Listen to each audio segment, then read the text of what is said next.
Hello everybody, I'm the Irritator, and today I'm going to be giving you a park tour of the park in Jurassic World Evolution 2 I made called Cretaceous, Canada.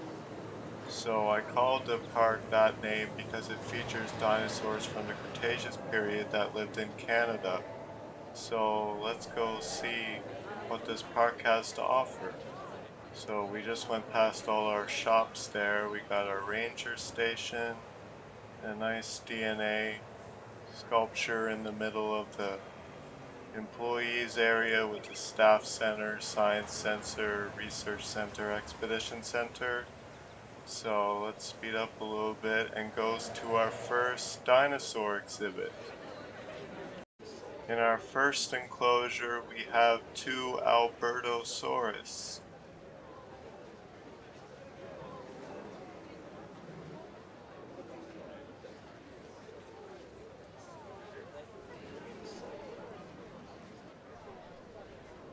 In our next enclosure, we have two Tyrannosaurus.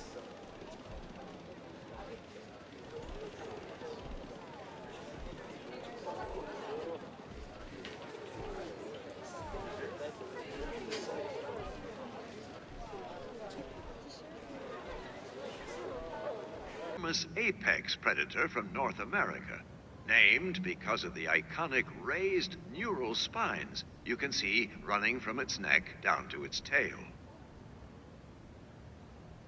So in this enclosure, we have two Acrocanthosaurus. Actually, I'll get a better view if I go to this viewing gallery here. There we go. Oh, and we're gonna get a goat hunt on camera. Oh wait, never mind. It was just running just because it wanted to. Never mind. A colossal carnivore from the early Cretaceous, Acrocanthosaurus will utilize its powerful jaws to catch its prey before inflicting slashing wounds with its razor-sharp claws. So the next enclosures will be reached through the gyrosphere tour. So let's do that. In our first enclosure here, we have Edmontosaurus, Ankylosaurus, and Pachycephalosaurus.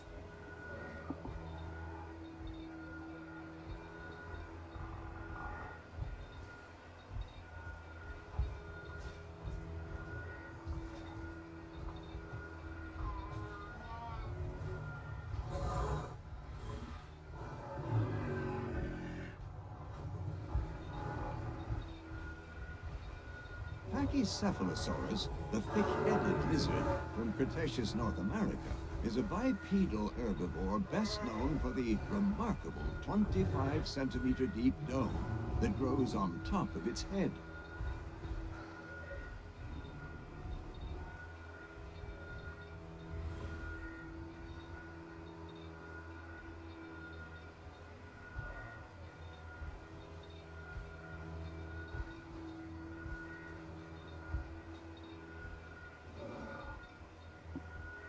The skull of Pachycephalosaurus not only protects the brain, but allows it to offensively inflict a powerful headbutt without sustaining an injury itself.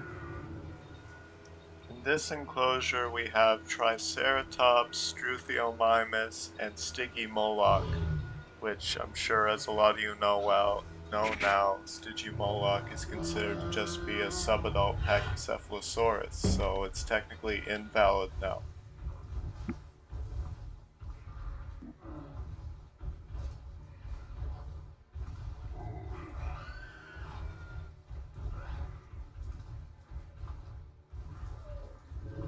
There are few species of dinosaur more recognizable than the archetypal ceratopsid Triceratops.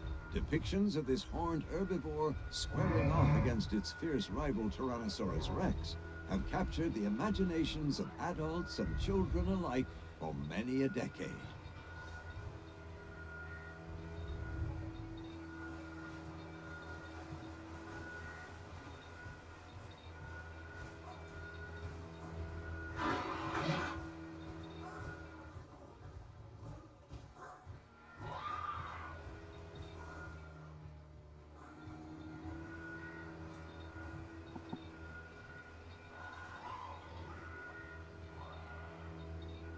considerable park vehicles struggle in the testing conditions of a snowstorm. In this Not only enclosure, we are our have park team vehicles handy in Torosaurus such and situations, Draco but the Rex. tour vehicle you are And as using I'm today sure a lot of you may be know, Draco affected too. Rex is now just considered to be a juvenile Pachycephalosaurus, so like Sticky Moloch, it is probably invalid now.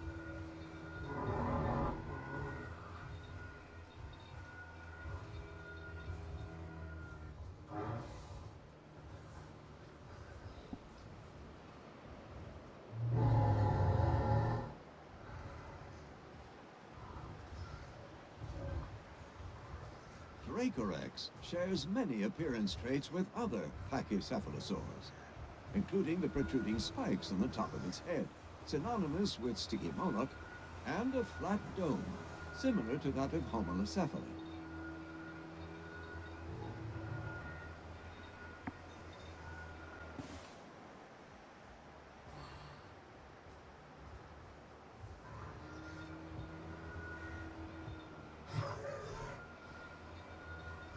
When the fossilized remains of a bony Dracorex skull were first discovered, the spikes and knobs bore resemblance to mythical fairy tale dragons, leading it to be named Dragon King.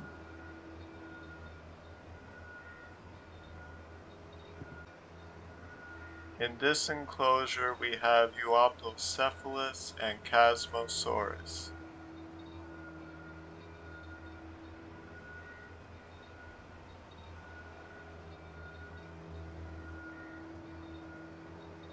The body of this ankylosaur is covered by bony armor that features rows of round scutes, with such banding allowing Euoplocephalus to move around with a reasonable degree of freedom.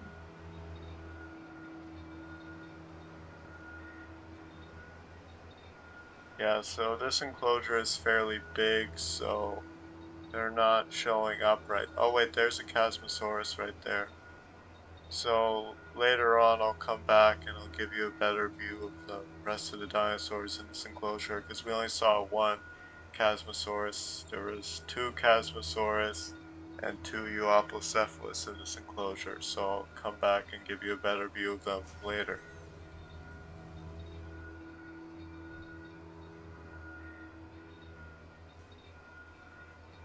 In this enclosure, we have Styracosaurus and Corythosaurus, or Corythosaurus. I'm not sure which exactly way to pronounce it right, but one of those was probably right.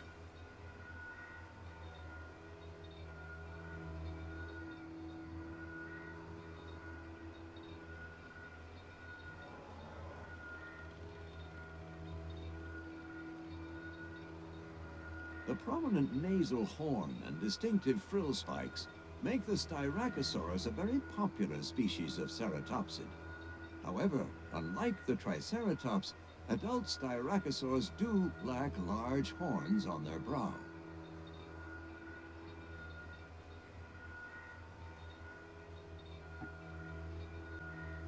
In this enclosure, we have Pachyrhinosaurus.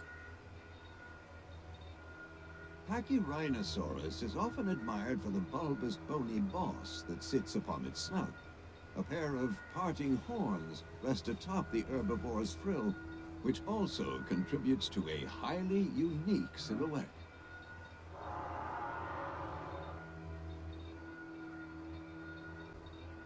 And in our last enclosure here, before I give you a better look at the Corythosaurus and Chasmosaurus and Euoplocephalus, we have our Parasaurolophus enclosure.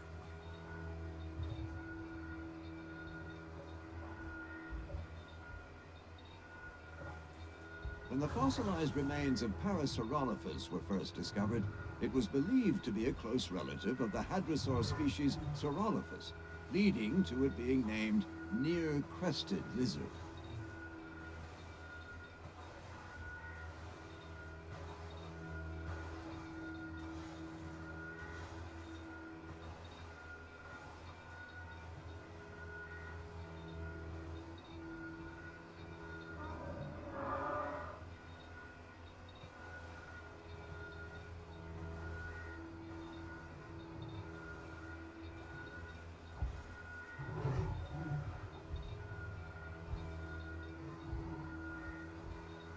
You may well witness dinosaurs attempting to establish dominance while you are on this tour. While it can be worrying and distressing to witness, these standoffs are vitally important to the way these animals select an alpha. Engineered and then carefully introduced to the park, forming a sustainable source of food for our hungry herbivores. Now here's a better look at the Cretaceous.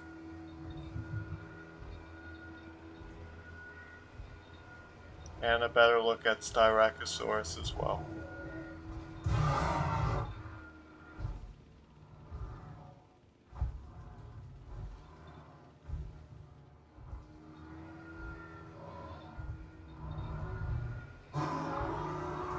The beak of the Cretaceous is rather shallow and delicate.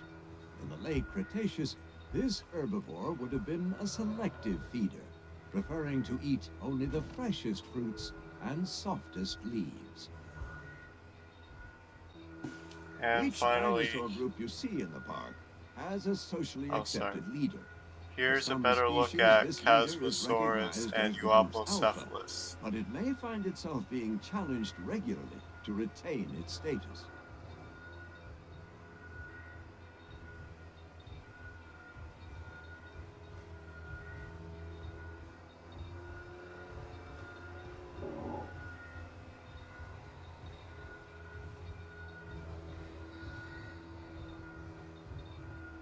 So this is all for today's video. Thanks for watching. If you enjoyed, like and subscribe. Goodbye.